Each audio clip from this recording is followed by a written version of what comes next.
एक बार मेरी बीवी ने पूछा मैं मायके जा रही हूँ, चली जाऊँ, पास में ही है। मैंने कहा ठीक है चली जाओ, कोई बात नहीं, बहुत दिनों से नहीं गई। हाँ तुम तो चाहते हो कि मैं चला जाए, चली जाऊँ, तुम्हें तो अच्छा लगता है। मैंने कहा ला हौल वला कुव्वता इल्ला बिल्लाह। यार तुमने इजाज़त मांगी, मैंने दे दी। 1-2 महीने के बाद फिर कहने लगी कि मैं चली जाऊँ, थोड़ी अम्मी की तबीयत ख़राब है। मैंने कहा नहीं अभी तुम्हें जाने की कोई ज़रूरत नहीं है, 2-4 दिन रुको, हम दोनों चलेंगे वो देखने के लिए।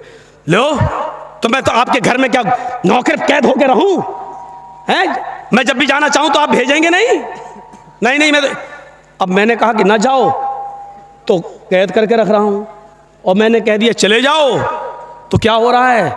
लो तुम्हें तो कोई फिक्र ही नहीं, इतनी आसानी से क्या नहीं चले जाओ, इसका मतलब तुम्हें मेरी ज़रूरत ही नहीं। ये औरत इसीलिए का टेढ़ी पिछली से पैदा हुई है, सीधा करोगे तो टूट जाएगी लेकिन सीधी नहीं होगी। इसके नाज और नखरे को बर्दाश्त करना पड़ेगा। एक सहाबी का वाक़या बताऊं, हज़रत उनकी बीवी से उनको बड़ी परेशानी थी, तो वो अपनी शिकायत लेकर अल्लाह के हज़रत उमर के पास गए कि हज़रत उमर को कहूँगा तो हज़रत उमर डांटेंगे मेरी बीवी को, सही हो जाएगी। तो वो घर पे गए और दरवाजे को दस्तक दी। उधर से आवाज़ आई अंदर से, बाहर बैठो मैं अभी आ रहा हूँ। और देखा कि अंदर शोर हो रहा है, तो इसने कान लगाया सहाबी ने हज़रत उमर फ़ारूक के दरवाजे पर।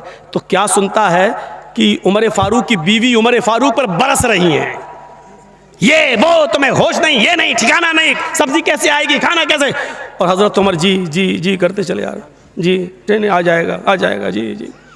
अब वो कहने लगा लो ये क्या मेरा इलाज करेंगे, ये तो खुद ही इस बीमारी में मुब्तला हैं। वो चल दिया वहाँ से, वो चल दिया। थोड़ी देर में हज़रत उमर निकले, उसको जाता हुआ देखा, ए हज़रत इधर आओ, इधर। वो कहता क्या, इधर आओ जी। अरे तुम किसी काम से आए थे और बगैर काम के चले जा रहे हो, आओ क्या बात है? कहा नहीं कोई काम नहीं है।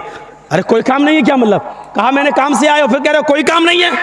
कहा नहीं अमीरुल मोमिनीन, जिस काम से आया था वो आपके बस का नहीं है। कहा क्या मतलब, कहना क्या चाहते हो? कहा अमीरुल मोमिनीन मैं अपनी बीवी से बहुत परेशान था और हूँ और अभी तक हूँ, तो मैं आया था कि आपको अपनी बीवी की परेशानियां बताऊं, गिनाऊं तकलीफें कितनी देती है, तो आप हमारे बीवी को डांट देंगे।